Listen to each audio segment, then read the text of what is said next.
That bit? Right, mate, over to you. Alright, well I'm just featuring a few sites in Huddersfield and I've just kind of kept it mainly central. So one feature in particular is the Byram Arcade, which would be of interest to like tourists who are interested in architecture. There's many retail outlets in there and cafes, all kinds of things around there. It's situated on 3 floors. And really it's one of Huddersfield's architectural gems.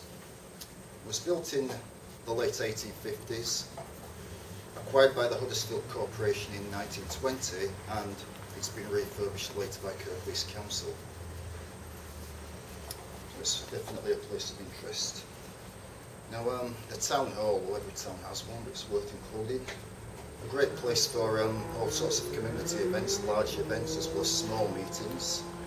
The one in Huddersfield, well, it's depicted by its Italianate kind of style. You can tell by the rounded top windows and symmetrical look to it. The concert hall seats approximately 1,000 people. And it's the home of Huddersfield Choral Society, of course.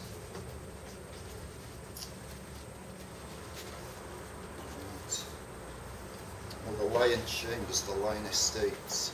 The Lion Estates makes up 2 buildings, Lion Chambers and Revenue Chambers. Well, the Lion Chambers, it hosts 13 retail outlets and 16,000 square feet of office space.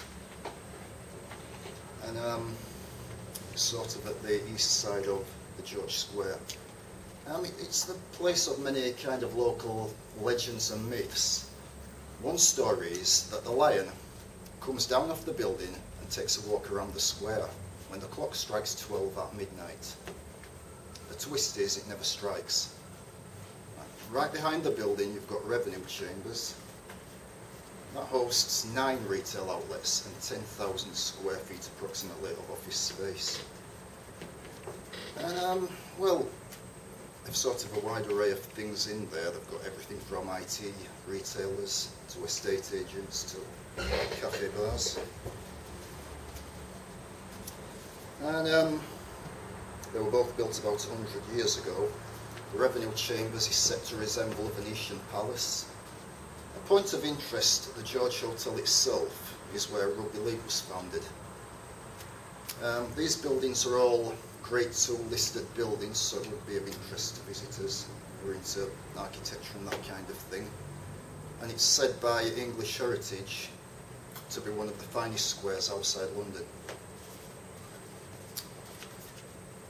And then, of course, you've always got Greenhead Park, where bands have played. You've got everything from a pitch and putt course to a bowling green and golf course. And all kinds of events, just as you have at the George Square, of course, where you have firework displays and market stalls, all things of interest.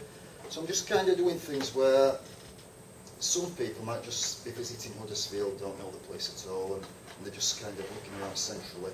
And they just some will just want a day out, where some are, you know, tourists who are looking at architecture, that kind of thing. So I've kind of just focused on those 2 points mainly. Just a few rough ideas there, just as a straightforward poster. Okay, right. So you've got some strong ideas in terms of what you know about Huddersfield, or what you know about the different buildings, or whatever. Yeah. Yeah. So what do you see yourself putting on your poster then, in terms of how it's going to build up from that? I want it to be eye-catching. I want it to be creative and look good. Yeah.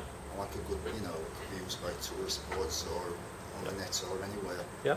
Okay. So that's down to yourself in terms of kind of putting that together, in terms of finding the right fonts and everything else. Yeah.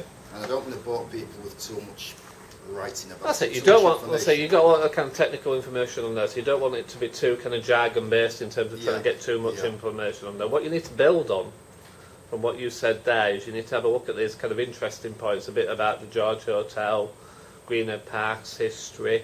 Yeah. What you got the bit about what you got the square in terms of bits and pieces like that. In terms of looking at the interesting parts of that, and what can I do with it? Can I get some old photos from somewhere?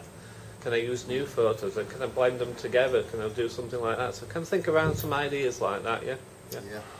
Just a kiss. I just want to try and make it creative, but keep it to the point at the same time. I mean, if you look at your workout, if you look at your kind of mood board and with your Byron mark in, I think that stands out really well. So something around that kind of idea. Yeah. So I think get an image just like that. That's, yeah, something like that would work quite well. Yeah. And with that type of font. That's it. Yeah. Okay, mate. Any questions for Brian then? Okay. Well done, mate. Thanks.